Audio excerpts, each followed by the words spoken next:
Thank you everyone for waking up with us this morning at the Boys and Girls Club of Bellevue. My name is Tim Otts. I'm the president and CEO, and we're really excited to have you all today. Especially excited for our speakers this morning, DeShawn Shead and Pete Parsons, really true advocates for kids in our community and passionate board members of our club, and most importantly, past club kids. As you all can realize, like our community, our club has been in transition for the past year.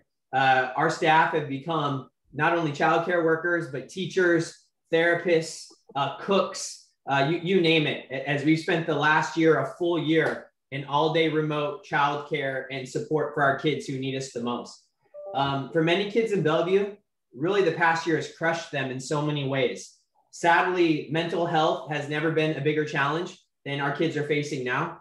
As a matter of fact, to give you real-time stories of impact, we lost 2 of our teens this month alone, one to suicide in our community and one to a shooting due to some after hours activities. And, you know, the stakes couldn't be any higher for our kids. Not only have they lost an entire year of academic success, their schooling, that's kind of the best case scenario, that they're maybe a year behind, but there's so many other elements of their life that they are just absolutely struggling with. And our Boys and Girls Club kind of stands in that space to meet those challenges for those kids, not only as they address the personal impacts of the pandemic, but the rapidly changing dynamic that is Bellevue as we move to a metropolitan urban core with all the, of course, associated benefits to that, but the challenges that arise from that as well. Some examples of that in the past year: we've served over 70,000 meals to our families who are hungry. They just would not get a meal somewhere else. Over 90% of our kids at this point are receiving some form of financial assistance because they simply can't afford programs like our club had been built for 70 years previously, where kids would come in, pay a monthly fee, and enjoy services or sports. Our kids now need us to stand in that space and provide them financial assistance. Scores of our families are still currently homeless, living in shelters, and we're providing basic services to their kids and the families wherever possible. And hundreds of our kids come from our clubhouses that are based in our 3 public housing sites in Bellevue. So often I hear from people saying, oh, how do the kids get from the public housing sites from Seattle or the different spaces? And I say, no, these are actually public housing sites in Bellevue because the need has never been greater. You know, for our kids, if they don't have access to technology at the club, if they don't get wonderful tutoring support, if they don't have the ability to run around in our fields and play on our sports teams, they're simply not going to have a chance to have these things because their families are barely getting by with the basic needs, barely surviving. And so our goal at the Boys and Girls Club is to take these thousands of families that we impact and move them to thriving as Bellevue continues to thrive. It's no secret. You look at our skylines, you look at part of our community, and it's absolutely thriving, including our businesses. And then you have others where the dream of home ownership, the dream of being able to survive in our school district and beyond just keeps getting further and further away. You know, you can tell 2 minutes with these guys that you're about to hear from this morning that the club has made a huge impact on their lives, and you see the success they're having. And our hope is that we're able to replicate that with our kids. With that said, I get to turn it over to our new amazing board leader, Jane Boulware, who's going to do her best to try to wrangle these gentlemen and keep some type of conversation going because, as you'll see, their passion meter is off the charts. So with that said, thank you so much again for being with us. And Jane, I'll let you go ahead and take it away. Thank you, Tim. Thank you. Appreciate it. We do have about 4 hours worth of content that we're trying to squish into 1 hour here. And thank you everyone for joining us on the Build a Better Bellevue Leadership Series. This is the second one that we've done, and we've got 2 amazing leaders to talk with us today. We're going to cover 3 areas. The first is, what is their leadership approach and how has it evolved through the years? The second area they're going to talk about is what's their view on giving back and on role models and mentoring? And the final thing is, what can we as a community in Bellevue do to ensure that we are creating a leadership that a community that involves everyone and gives everyone that opportunity to be their best? So without further ado, I'm going to introduce Pete Parsons, CEO and Chairman of Bungie Industries. I think most people know that Bungie is an employee-owned studio here in our very own Bellevue that has been responsible for bringing to the world some of the most amazing video franchises, including Halo and Destiny and Myth and others. And you are an amazing leader. Can't wait to listen and talk to you, Pete. Likewise, DeShawn, cornerback, Seattle Seahawks, currently the defensive assistant backs coach, and forever a member of the Legion of Boom and Super Bowl winner. So two amazing men. And what you may know, well, you know this, what you may not know about both of them is that they are both Boys and Girls Club kids. And they're both really active on the current board of the Boys and Girls Club of Bellevue. It's just been a joy to get to know each one of you guys. And I'd love to hear, if you don't mind kind of kicking us off, DeShawn, tell us a little bit about your leadership, how it's been formed through the years and evolved. Well, yeah. Well, thank you, Jane. Well, yeah, just kind of getting right into it. My leadership evolved at a very young age. And I can honestly say it started in the Boys and Girls Club. So growing up, you know, my mom had 5 kids, 3 boys. I got the younger sister and the older sister. And so you can only imagine in the summertime with all of us just causing all kind of chaos. So she would take us to the Boys and Girls Club and drop us off. And we'd be there hours on hours throughout the day.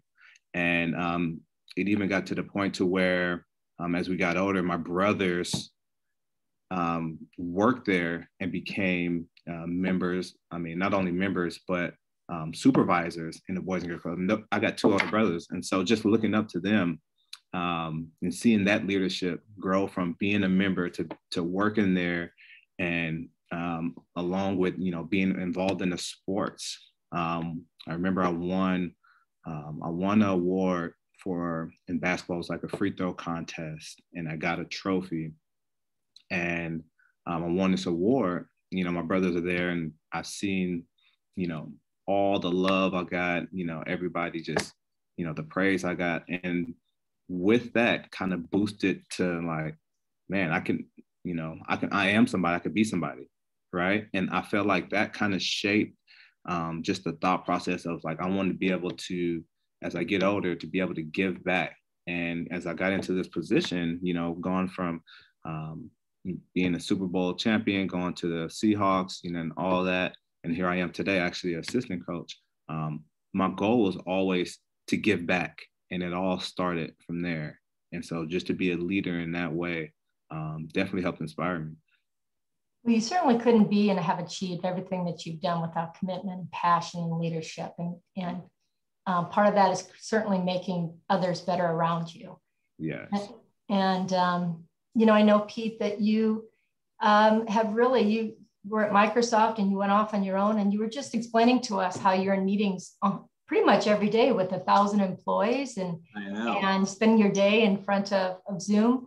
How do you exert leadership, and what does that mean to you as you have evolved through the years to the position that you're in now? Because it's not like leadership doesn't come with a title. It doesn't come once you make a team. It doesn't come once you achieve, you know, whatever that is. How have you seen your leadership? What does it mean to you, and how have you seen it evolve through the years? I think I love that question. I want to go all the way back in the same way, because DeShawn and I don't have, our stories are similar in many ways. My brother and I were latchkey kids. At the age of 12 or 13, I found the Boys and Girls Club in Bellevue. And that was where we, similar to DeShawn, we started in sports. And that was where I found my center. And I was in boxing. And it hit it right at the important moment. I went from being kind of a privileged kid to being on welfare almost overnight. And it was a really big wake-up call. And for both my brother and I. And so I brought him. He and I I remember we rode the Metro bus to the Boys and Girls Club.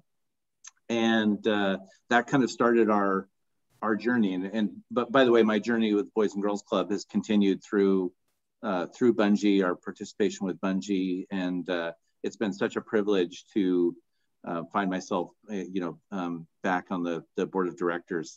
Your company's been so active with Boys and Girls Club as well. Thank you. Yeah, more than bringing you back home on the board. it's more than 40 years. It's been so amazing. But I think that, you know, sports really taught me a lot growing up about what it means to be not just a leader, but to be, and I think I always think about there's really three really important kind of pillars that I look at and kind of measure myself at. There's intellectual curiosity, I think is super important. I think anybody who excels at sports is curious. I mean, DeShawn, I imagine you'd agree with that. Yeah. I think character is incredibly important, and then just the empathy is such an important part of my job. And so, you know, I have the great fortune to work at this company that I care a lot about, that I think actually matters. I think it matters to people. I think there's a nobility in entertainment. I'm going to completely go off the rails for a second, Jane, but knew it was coming. Look at this. You know, we're one of the Bungie is one of the top contributors to Make-A-Wish in the world. And the reason why I say that is that when you have a kid and the thing that they want to do is to spend the day with you, like that's it.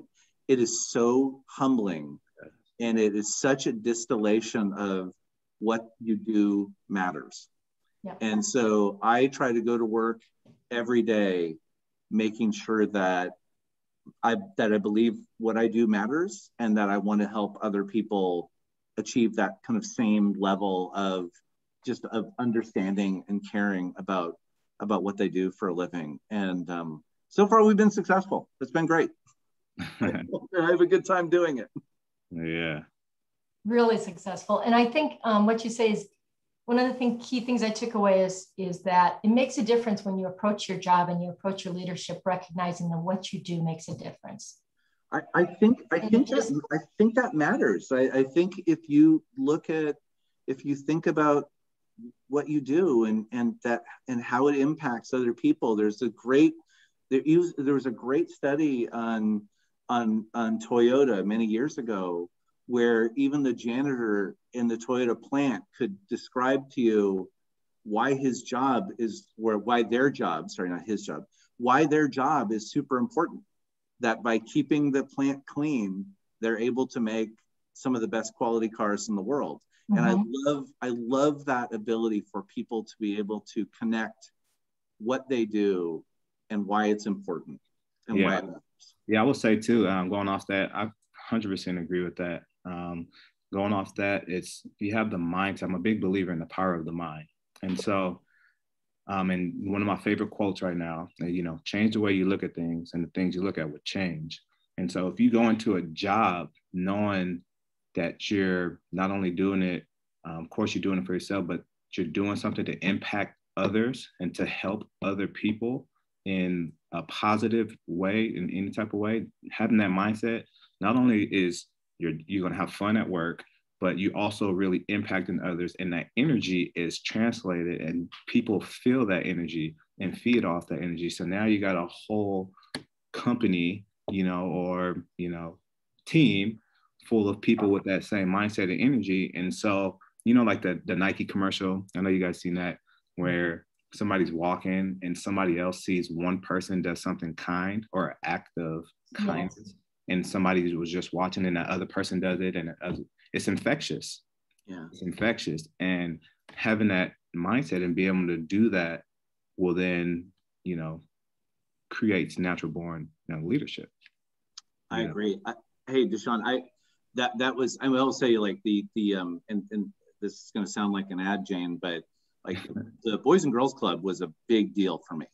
It was it caught me right at the time where I could have veered like way off the rails. That would not have been pretty. No, I know. I mean, and part of that was you did feel like you were a part of something bigger than yourself. Like I was actually really, I cared about the Boys and Girls Club. I cared about the club, right? I cared about cleaning up afterwards. I cared about what I was doing. And so not to make it too much, advertorial, but it really meant a lot to me. And I think it had a huge impact on both. I called my brother the other day and told him what I was up to. And he reminded me of, me dragging him to the Boys and Girls Club. And he did fencing and I think just like hanging around. I don't know what else he did. He's kind of lazy, but it's a lifeline to many. And as you say, like what you give really does affect those around you. It's not just about you, and it's never about you. As you said, it's not about the title. It's not about the place where you are. It is those that you affect going around. And so the Boys and Girls Club for both of you guys have been really instrumental. Yes, it has. Going on early on too. My mom used to drop us off. We also, what was really important, we also got meals there. Mm-hmm. So it was tough for my mom to feed all of us, but we also got meals there. Not only was we building, you talk about core values with sports, leadership, perseverance, hard work, but we also were getting meals. So the impact that this organization had on, somebody like our lives, who knows, if we weren't going there, if we even got those meals, what would we have done or where we have been? And so just feeling that impact that it has, and you never know, you never know what type of impact the Boys and Girls Club can have. And it's so important you guys are both sharing your story, because I think a lot of kids, a lot of adults look at the two of you and think, oh, they got it made. They got all the answers. They got it figured out. And to hear the stories about the fact that you were club kids and you ate your meals there and so on, and the reality that this last year we've served 70,000 meals. Yeah. That's a lot of kids who are probably looking at things saying, gosh, am I the only one that feels this way? Yeah. So talk a little bit about how you think about being a role model and how your leadership, how you view that as part of you being a leader and giving back. Well, yeah, I think the biggest thing for me, we had all those experiences, all the impacts that we have. The biggest thing about being a role model and being a leader, and you can ask anybody, this is how I face it, is to lead by example. Do the work. Let your actions speak more louder than your words. What are you doing? I'm on the board. I'm on the board now of Bellevue Boys and Girls Club because I appreciate that and I want to give back. I feel everybody's equal. I'm no bigger or higher than anybody else. Super Bowl champion, Seattle Seahawks, no matter what. But the fact that I can shake a kid's hand, he will remember that for the rest of his life. And who I'm just a normal person. I will do that thousands and thousands of times again. Which I'm trying to do now. So being able to be in a community, be able to give back, be able to help the community. And Bellevue was huge for me as I lived in Bellevue for an amount of time. And you get the sense of Bellevue as, it's the Beverly Hills of Washington. Why help Bellevue? They got all the money, Bellevue has all this money. But if you actually really go in statistically, we talk about the thousands of kids that we're feeding, the kids that Tim talked about that are homeless, free or reduced lunch. Well, right now, they're not even going to school.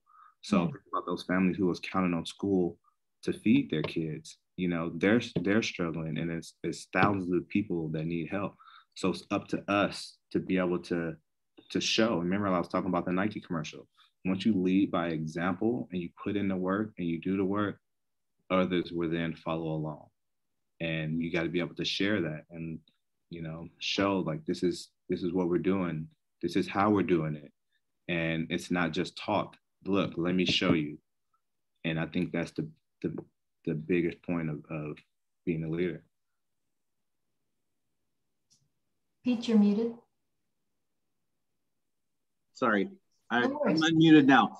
Hey, that's so well said, DeShawn. I mean, my son, as he played through, it's easy to think about Bellevue as the Beverly Hills of Seattle until, my son played in the soccer league and you realize that's not true even a little bit. And I see my friend Christine Edwards is on the line. And Christine heads up our Bungee Foundation, and we have spent a bunch of time on this exact topic, whether it's helping kids in need, kids who are suffering, particularly in the hospital situations, or kids in need. And you realize just how much opportunity there is to help out inside this community, and how many people don't have not only do they not have the opportunity that many of us have, that because of where they live, they're really behind the curve. And so we've done, this is like for me, this is a huge deal to be able to give back to that community, whether it's through our company or whether it's personally, to whether it's giving our money or services or our time and helping kids build computers. And I'm super excited to be a part of it. The one thing I was going to say is, and hopefully everybody online realizes this, we talked about this the other day at our board meeting week before last, where I think we have an incoming mental health care crisis that is going to be enormous. And so for all of you who are members, certainly all of us on the Bungee Foundation, which Christine leads, we are preparing for that eventuality where we just have a bunch of kids. I think I include my 16-year-old in this, who have a reintegration challenge. It's going to be a pretty tough role. And I've been really appreciative of how both Jane and Tim have talked about that exact topic of how we deal with mental health care as we come out of the pandemic. Well, there's no doubt when we went into this a year ago, I remember the conversations, it was about a year ago, where we even had conversations, do we close the club? Because schools were closing and all the services around us were closing. And, the club says that we'll do whatever it takes for kids. And there were so many reasons for people to get on their back foot, so many reasons for the clubs to close. And we decided to stay open, primarily because we were the last safe place for kids. And that's why we've given away the 70,000 meals and done 40 weeks of full-time daycare. That wasn't our intent. That wasn't our intent a year ago. And so I have to say, from a leadership perspective, the board, people like you, DeShawn and Pete, it would have been really easy for you to say, wow, this COVID thing, I got to hunker down. And instead, you selected that time to lean forward. You're relatively new on the board, and yet both of you have been absolutely engaged, active. You're not passive, like way not passive on this stuff. I love the enthusiasm, the commitment, not only for what you've contributed, but so that when we come out of this, we're engaged. We're there where the kids need us. You're already thinking about how do we come out of this from a sports perspective, from a programming perspective, from a mental health perspective. And because of that, you've got your finger in the kind of on the pulse point of what's going on. What made you as leaders decide how do you think about as leaders leaning in when times are tough versus kind of checking out the landscape and maybe letting somebody else come forward? You didn't do that. You leaned in. And what does that say about you as leaders and your expectations of others as leaders? And to your point, what can we do as we're coming out of this to serve as better leaders because of the real issues we're going to have with education and mental health and so on? Yeah, well, I think that's the time where we really have to lean in when it does get tough. Because, for instance, for people like us, sometimes it gets tough for a lot of other people, and we have the means to be able to help when a lot of people don't have those. Even those people that probably had those when times get tough in this COVID time are now struggling. Mm-hmm. And so this is, as a leader, this is when you become the best, is when you lead in times like this, to be able to, let's say you don't have the money, anybody can be a leader, give back. If you got an opportunity to give back, whether it's money, time, time is everything, or to reach out to somebody else to be able to help if you can't do it, but just be able to find something to do and not just sit back. And so to be able to, you know, when times are great, you're helping. That's totally fine too. But in times like this, that's when it's critical. It's critical for us to step up and step through. So, and DeShawn, I couldn't agree with you more. I mean, that was the stance that we took when we went into lockdown. You know, we moved, you know, nearly 900 people at the time out of our studio and into their homes, where they've been ever since. And we're probably not back until, you know, August at the earliest. But what we also did was we decided that this was going to be a time where people were hurting. On a personal note, this sounds really weird, but I drove around for months.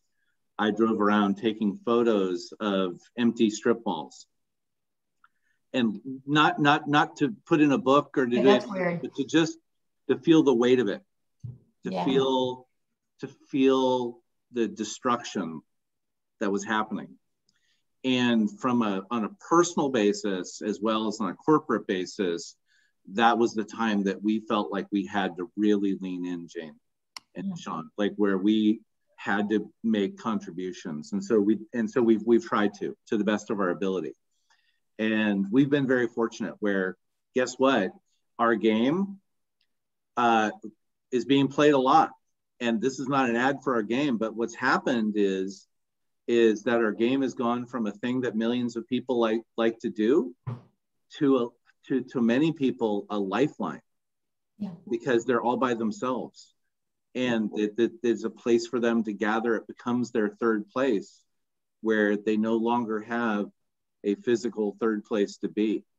And so it's been really interesting to watch, you know, not only the work that we do with the foundation, the work the foundation has done with the Boys and Girls Club, but to watch the communities and the friendships that have been created out of our games, as well as how we work with our team and make sure they're connected. I mean, I am so fortunate. We, like the work that our studio management team does to keep our people connected with each other is amazing. And so I just feel like, I mean, to echo what DeShawn said, like, I think we really did the right thing, and we really leaned in when it would be easy to look away.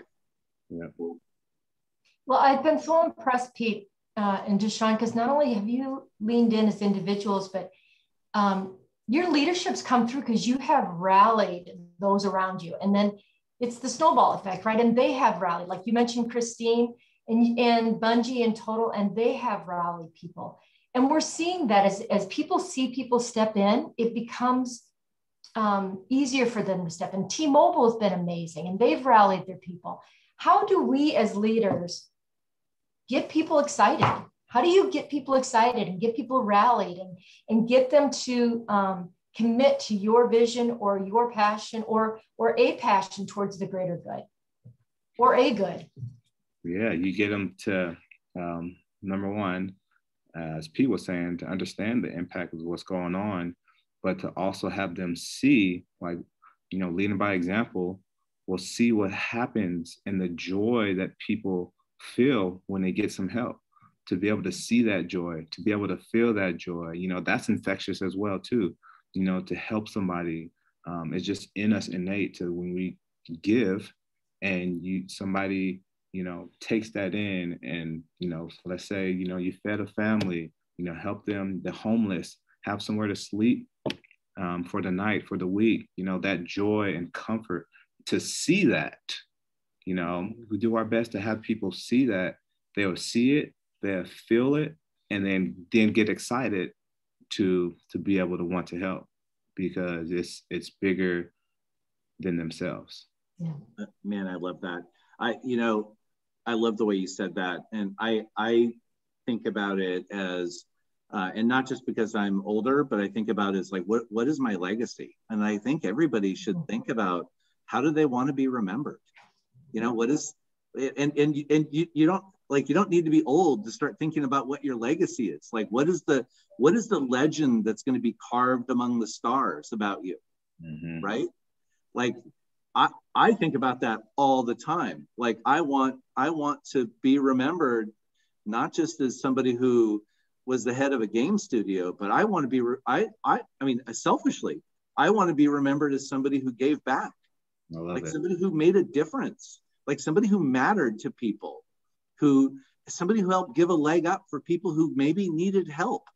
Yep. I mean, we work with a program that, I mean, called Gear Up, that Robbie and Pauline are involved with, and Christine has been involved with. And these are people who need a leg up.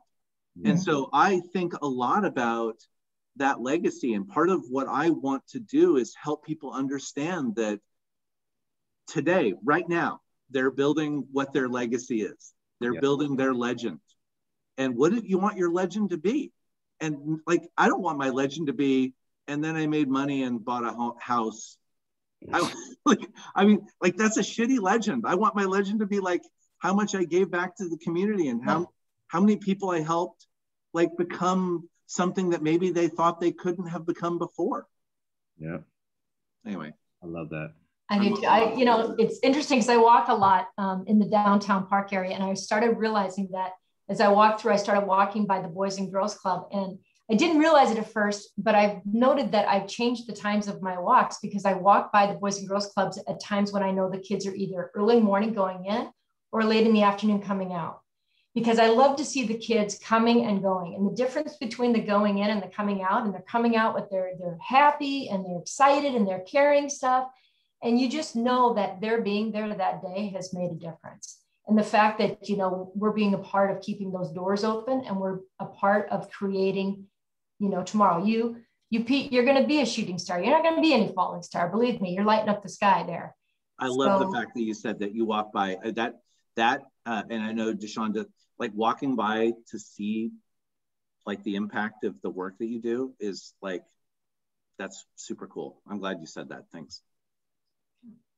It's easy to look and read a report, which is always really important, that we check what we're doing and we have the stats and so on. But at the end of the day, it's the DeShawns and it's the Petes and it's the people that are coming in the future to make the difference. And how do you look out for that? I'm throwing it back to you guys. Certainly DeShawn on a team, you got a lot of strong personalities. You got a lot of incredible talent, all of which wants to be seen. Same thing for you, Pete. How do you, as leaders, get the best out of people and honor where they're at and honor their capabilities, but also help them to understand that they're part of a whole? Is there any stories or any examples that you've had that's worked for you that you could share with others? Well, yeah, I mean, you know, the leading by example thing, the reason what keeps me going, and I'm loving it, you know, like Pete said, I want to have that legacy of giving back. There's times where, you know, out of the blue, for example, you know, my high school, they went all the way to, you know, the championship, the state championship. They won the CIF championship, which has never been done in my high school. Then they won another championship, and then they went to state. It's like all these different levels of state. And, you know, they were struggling, and I helped them pay, you know, for their food, you know, their travel, just to get to go play the state championship. You wouldn't even think. And so they gave me this plaque. Of, you know, of thanks, you know, thank you. If it wasn't for you, you know, we couldn't get, but that wasn't the point. The point was on that team were players, because I do a camp. I have the DeShawn Shead Foundation. I do a camp every year at back home, and these kids have been doing it for about 6-7 years. On that team that won the championship were kids from that camp, the camps that I've put on, and they were messaging me saying, thank you. It's helped me, you know, the camp has helped me, you know, from your leaders. I always do like talk about perseverance, what it means to be, what it means to have hard work, to be dedicated, to be able to do this. And some of those kids were coming back saying, thank you for the impact on that, which has led me to win this championship on this high school team. Yeah. You know, and so that's fantastic. It was bigger than winning the championship. It started all the way back when they were younger and they were just kids in my camp. Did it make you feel old? It did. Because I have that too. Yeah.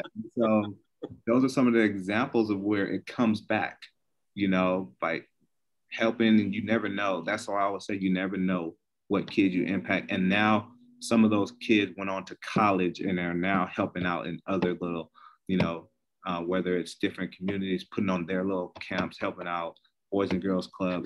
It's amazing to see that impact. It's impacting others that impact others. Yeah, I mean, if you, so much of the leaders that we become, the people we become, is formed by the people that we hang out with, the experiences we have when we're young. And you have made that happen for a whole lot of people. And we talked earlier this week about the importance of showing up. Just showing up and being there for those kids makes such a big difference. As you said, shaking hands, being there, putting on a camp, and then you move on and you don't think about it, but that made such a big difference. The things I talk about is, stand up, show up, lift up. Yeah. And of those, sometimes I think just the showing up, just being there makes a huge difference. Yeah. And I know, Pete, that you certainly through your franchise, through your business, through what you do every day, you are touching and reaching out to folks. Yeah, we are. I mean, from a work perspective, it's highly gratifying to work with some of the best talent in the world. I mean, it's just I think DeShawn is in the same way. Like, we are so fortunate as a company where the talent that we have, not all of them are great athletes. I'm just going to say that right up front. But they do represent some of the best talent in the world, and finding the right place for that talent and putting them in the right position where they feel like they can really make a difference and matter has been so important. And it's so rewarding. And then to here's a make you feel old moment, or for me, make me feel old moment, where I've had people in the company come up to me and they're like, "Oh man, it's so nice to meet you. My parents bought me Halo when I was 6 years old for my 6th birthday, and now they're working here." And I'm like, "What? I was in my I was in my 30s." Well, by the way, I had Halo when I was younger, and I played with my brothers, so right. But what I love about that, and part of the way we think about Bungie, is we want to create a center of creative and technical excellence. Like, we're not inspired by share price or profits. We're inspired by having people, no matter where they're from, who they are, how they identify, being able to come and do their best work. And we're certainly not perfect at it yet, but that is actually what we try to do. That we believe that if you're talented, that you can come and find a place at Bungie. What's been exciting about that, and probably the next step for us, is to see how many people that we've inspired to go into fields of engineering, artistry, animation, that we took what DeShawn said, which is, like that his actions, created multiple reactions from that. And we've actually seen that quite a bit in our own work, not just through the foundation, but by the entertainment that we've created has inspired people to come into our field. And so I do have people who tell me, I got Halo on my 6th birthday, and now I'm working here. That's an inspiration. See, when I started off my career, I worked on diapers, and I've never had anybody say I had a baby because you inspired me with the diapers. So that is outstanding. I have to say, both of you guys are amazing leaders, and you have people looking up to you, and you have more opportunities to give back and to work and so on, and there are hours in the day. Can you talk to us a little bit about how you take care of yourself so you can be yourself, whether physically, mentally, emotionally? What are the things that you do to keep yourself fit? Yeah, I think that's a great question. Thank you, Tyler Hayes. You asked it in the chat. First and foremost, you do got to be able to take care of yourself first before you can take care of others, right?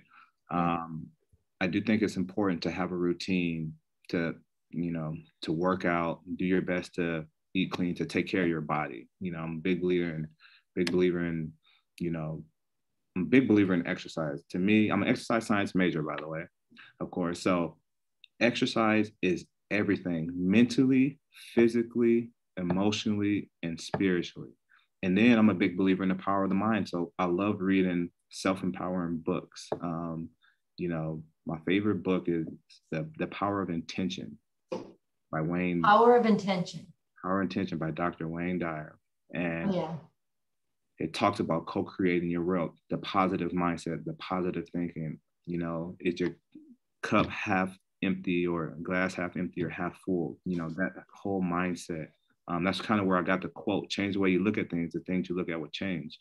Sounds so, you know, basic and normal, but like if you really sit there and just think about it, it was really powerful to me. You know, just a little thing, seeing the positive, seeing the silver linings. Don't see the negatives, and you feel better, you do better, and it radiates that energy throughout. And then that's what people can feel, as I spoke about earlier. So having that routine of, you know, exercising daily, eating healthy, and I love self-empowering books. What would you say to someone that says, I'm just not as disciplined as you, I'm not a pro athlete? Yeah, well, that's a great question. And I will show them that there's many people out there that aren't pro athletes that can do it. You just gotta, you know, not everybody runs marathons. Not everybody lifts weights. You know, some people want to do yoga. Some people want to do dance fitness. Some people find that thing for you, that whatever it is, exercise. Maybe it's a walk. Maybe you walk and listen to the self-empowering book at the same time. Yeah. You know, any activity of exercise is so beneficial. You could start little, you know, whether it's swimming. Maybe you want to run around and play basketball with the kids, you know, count that if you have kids. But finding something for you. You don't have to be a professional athlete. You don't have to be the CEO of Bungie. You know, you can find something for you. And finding that is big in itself, right? Yeah. Finding something to dedicate yourself to is huge in itself, and it's powerful. So find what works for you and work it. Yep. Yeah, I agree. I mean, like DeShawn, for me, on a personal basis, physical fitness keeps me centered. It's just it's not the act of being fit. It's where my mind gets to go while I'm actually doing the physical activity. So it's pretty interesting for me because I've never meditated before, but I perceive that what I do while I'm exercising is like meditation. And it also makes me feel better. And like DeShawn, I don't read a ton of business books, but there's a couple that I love. Radical Candor, by the way, by Kim Scott. I highly.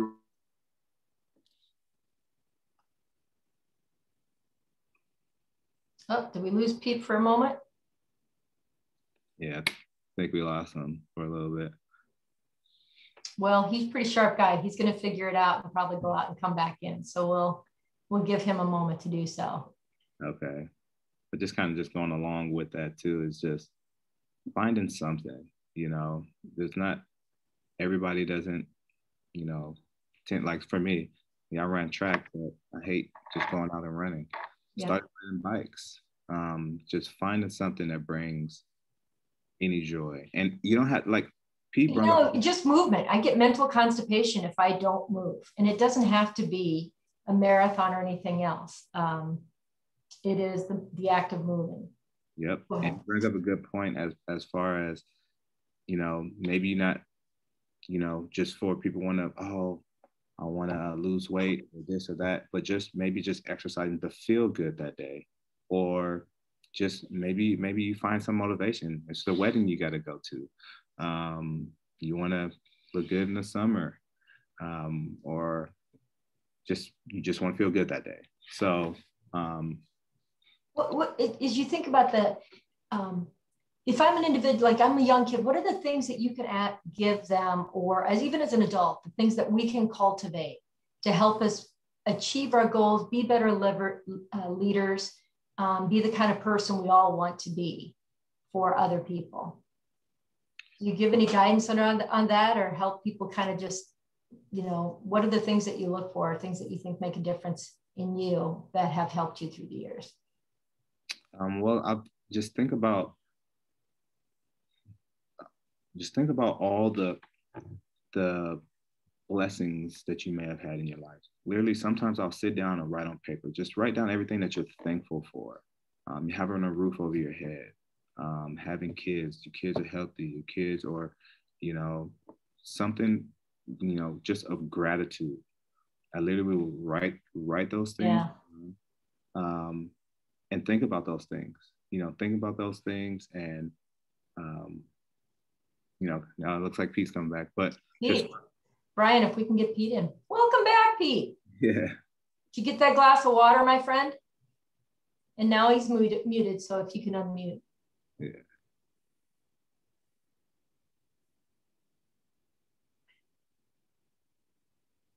I don't know if Brian can help you unmute. We'll just keep talking about you, Pete. It's okay. We're talking about all the ways we love you and that you built such a strong leadership. Oh my gosh.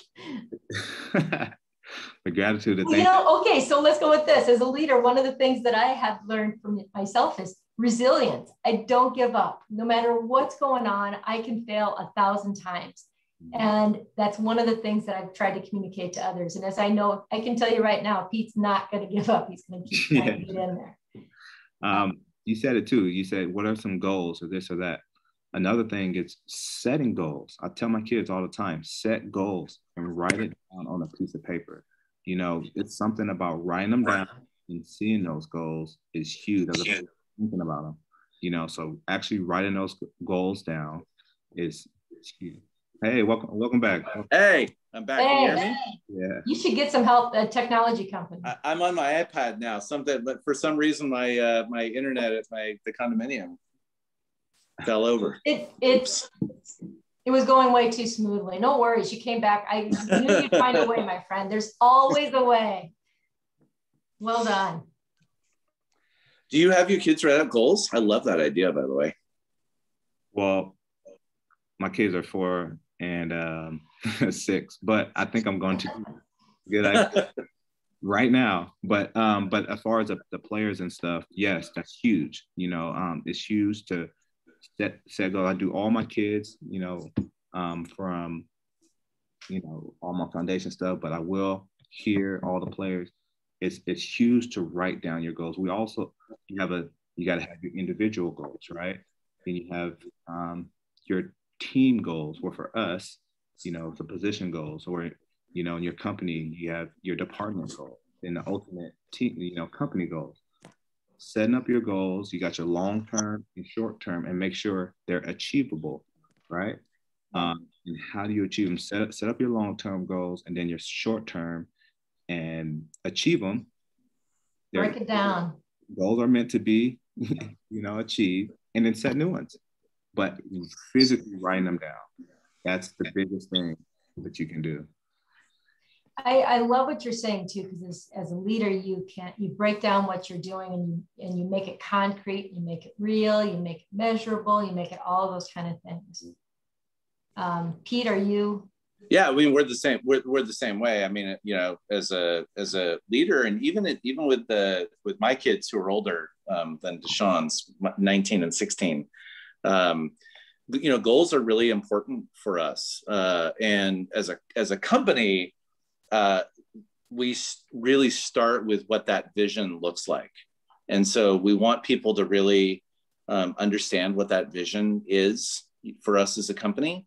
And we don't set a vision that's both impossible to achieve or a forever vision. It's within a limited period of time. So for instance, the vision that we currently have for the company only extends out to 2025. Yeah. And it's very specific, and we're probably going to achieve that vision about 3 years early. And inside of that, it allows people to build their goals inside of that. And so I completely agree with DeShawn that having a really great set of goals that are achievable and measurable and inspiring is super important, is super important for everybody. And even with my kids, I mean, I think my kids have been pretty successful, not because we were setting out huge goals for them, but because we talked about what they wanted to do and why they wanted to do it and what they needed to do to get there. And it's sort of the non-businessy version of, setting out a set of goals for achievement. And, we're never the parents that were like really pushing our kids in some unnatural way to do things that they didn't want to do. But we did help them say, if you want to do this, here are the steps that you're going to need to take to get there. And we're going to help you. And by the way, I'm going to give one piece of parenting advice. Have I ever told you, DeShawn, my only piece of parenting advice ever? No. I only have one piece of parenting advice. It's the only one I'll ever give. It's make your house the place that all the kids want to hang out at. Amen. That is my only parenting advice ever. And I think it's brilliant. And I didn't come up with it myself. Well, but, my wife will always say to me, like, I want the house, where all the kids, come here, and this is right. So she already has that mindset. So that is so true. I'm telling you, it pays off. You cannot believe how much it pays off. My kids are 27 and 22, and the kids that they grew up with still come to our house and have dinner, and Michael Knipe and all of them. Right. We have kids that just walk in the door. What an honor.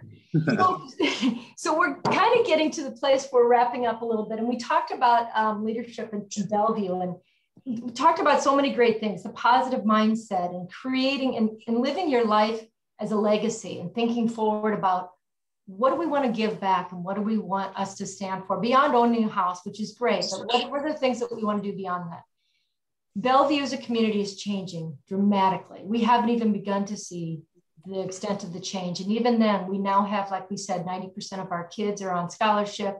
2/3 of our kids are BIPOC. The state of our community is changing a lot. What, as you think about it, what advice or what thoughts do you have to our Bellevue leaders in how they can engage or how they might want to be thinking about our community going forward to make sure that we have the best community and that it is inclusive and that we're intentional about creating that community that brings out the best in all of our kids and all of our adults? Yeah, I'll just go along with just understanding your community. Some people have no idea what's going on. 2/3, you just said, is BIPOC, right? BIPOC, what's that? Black, Indigenous. People of color. And people are homeless there. There are people struggling. So first of all, being self-aware. If you can't give time, if you could give money, you give money somehow, that's great. But your time, time is huge. Just being aware and just seeing what's going on and just getting up and doing something. In that place to be. Yep. So that's huge. That's the best thing I believe they can do to help.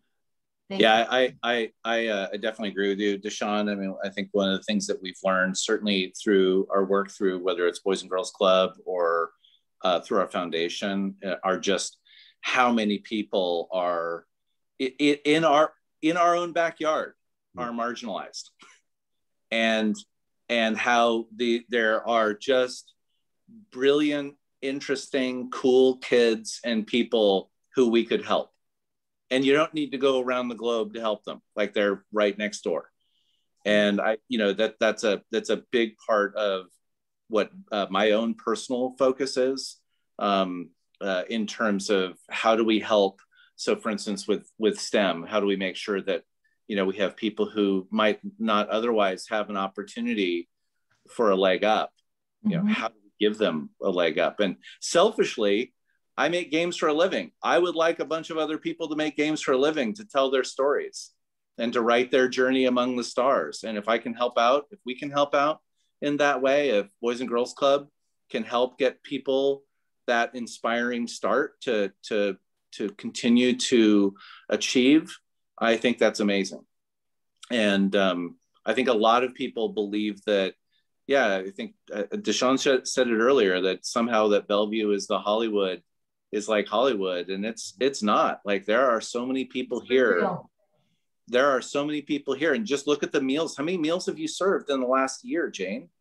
We've served, the club has served over 70,000 meals. And yeah, and I don't mean to cut you off because I know we're out of time. And I have to say, I wanted to ask what your role models were, but the truth of the matter is you guys both are incredible role models, not only because you've incorporated the Boys and Girls Club throughout your life, but you're impacting those people now.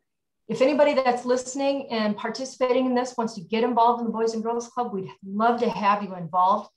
Your time, treasure, and talent means a ton to us. We've got our gala coming on May 8th. We're going to be doing a silent auction for the week before that. Reach out to the Boys and Girls Club. Get involved. Like I said, show up, stand up, lift up. These two people, DeShawn, Pete, you were fantastic, fabulous people. We're so happy to have you on the board. So happy to have you a part of the Bellevue leadership community. And thank you very much for all that you've shared with us in terms of your leadership as part of the Bellevue Leadership Series. No wonder you two were such a draw compared to Robbie and I last time. You're just fantastic. It was a real privilege. I really enjoyed it. I hope to do it again.